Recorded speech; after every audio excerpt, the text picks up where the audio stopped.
Despite all his rage, he's still just Nicolas Cage.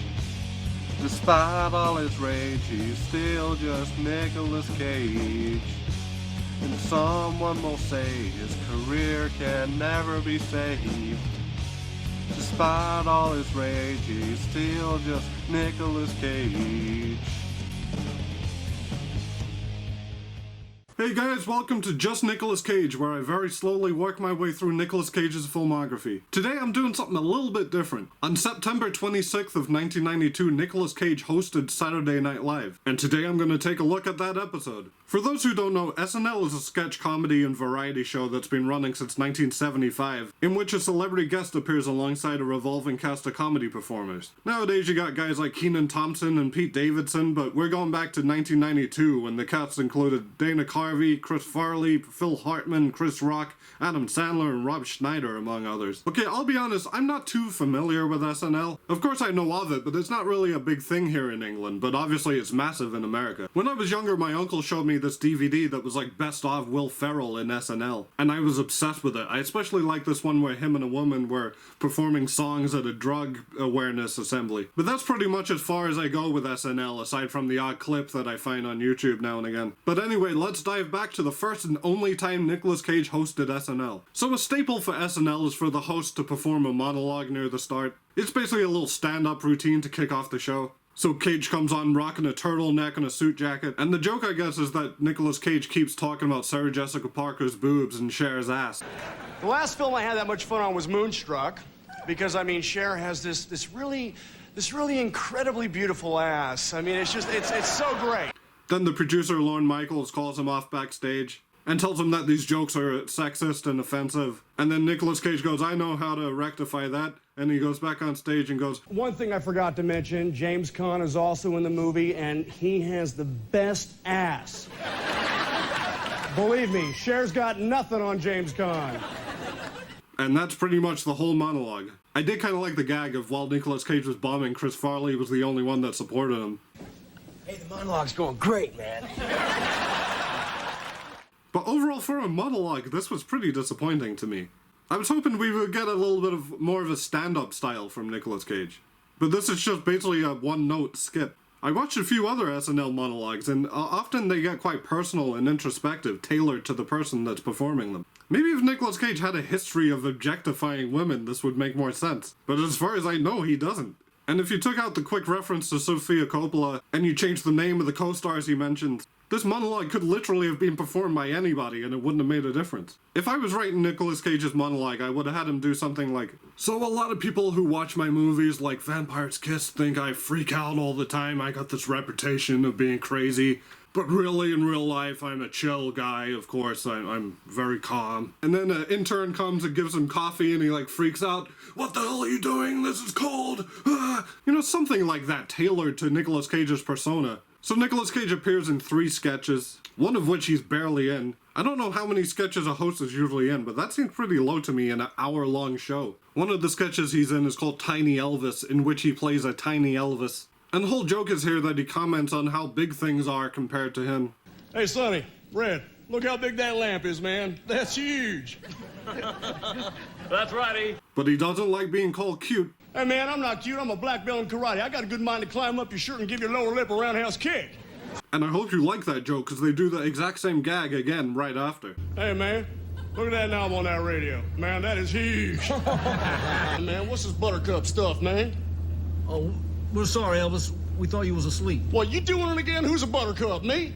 It is kind of interesting that in my last review, Honeymoon in Vegas, I was talking about how Nicolas Cage is kind of drawn to these Elvis-related projects. And then here he is as Tiny Elvis. So I guess I can see why the skit appealed to Nicolas Cage. But it's also not one bit funny. And apparently they brought back this sketch a few years later, but with Rob Schneider as the Tiny Elvis role instead of Nicolas Cage. I couldn't find that online, but that's probably for the best. Another sketch Nicolas Cage was in was a whole question and answer thing with Bill Clinton, played by Phil Hartman. Cage plays a member of the public that asks Bill Clinton a question about taxes. Hello, Governor. My name is Leon Norwood. I heard you say in his speech you were going to cut middle-class taxes to increase consumer spending. Yes. Well, isn't that the same old tax and spend we always hear? Bill Clinton gives kind of a wishy-washy response and Nicolas Cage is dissatisfied but calmly walks off stage. Does that help at all? Well, no, I'm sorry. I'm just not satisfied with your answer. I wish I could be, but I'm not. That's all Nicolas Cage does in the scene. Seriously, there's barely a punchline in the whole exchange. Then as the scene goes along, the people asking the questions become more wacky and weird.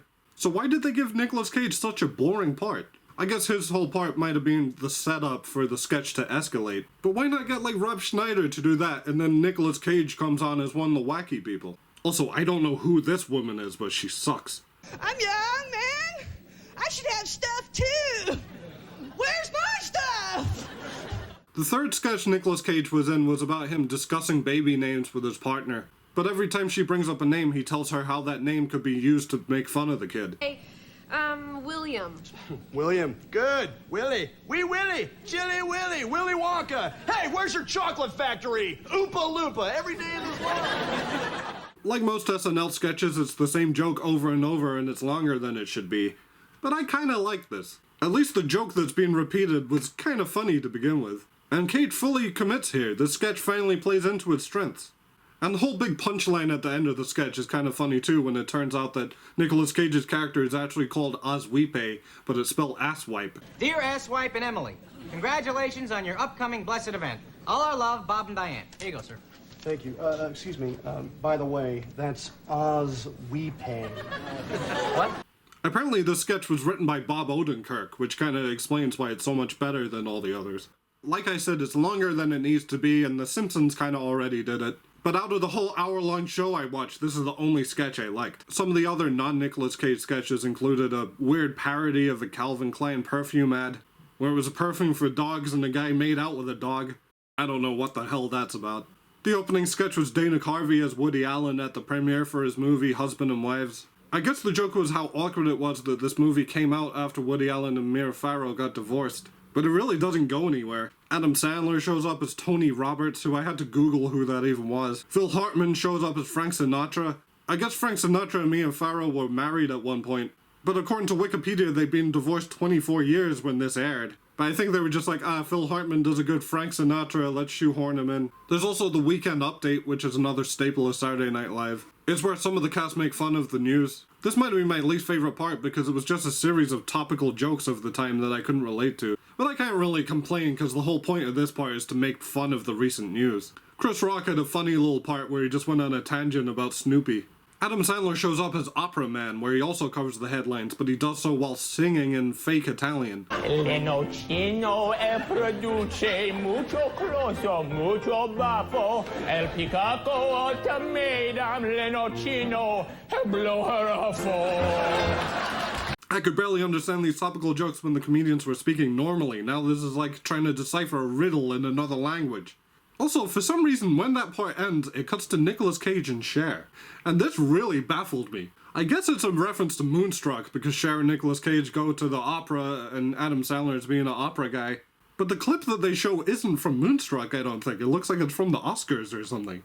But going back to my point earlier, I can't be too annoyed at these dated jokes and not understanding the references. A whole sketch that's based around mocking Vice President Dan Quayle and how he can't spell the word potato, that's in retaliation for him criticizing an episode of Murphy Brown, might have been funny 30 years ago, I don't know.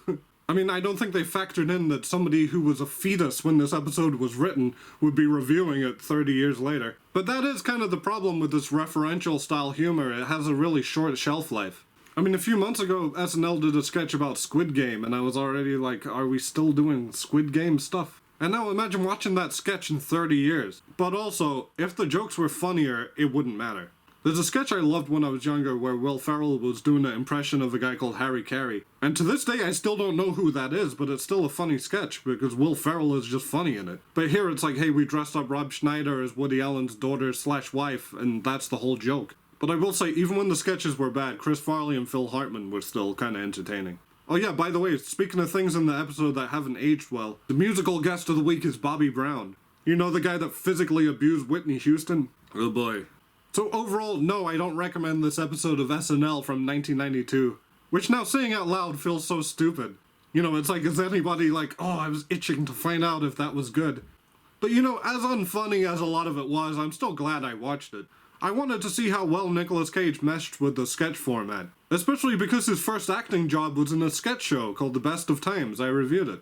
But from the badly written opening monologue to barely being in 3 sketches, you can tell they didn't know what to do with Nicolas Cage. Nicolas Cage actually was on SNL again in 2012, but it was just a guest appearance alongside Andy Samberg, who was playing Nicolas Cage. I watched it. It's not super funny, but the novelty of it is kind of cool, I guess. I wonder if Nicolas Cage will ever be back on SNL as a host again. I mean, I would watch it, obviously. So the next movie Nicolas Cage did was Amos and Andrew. And until then, guys, thanks for watching.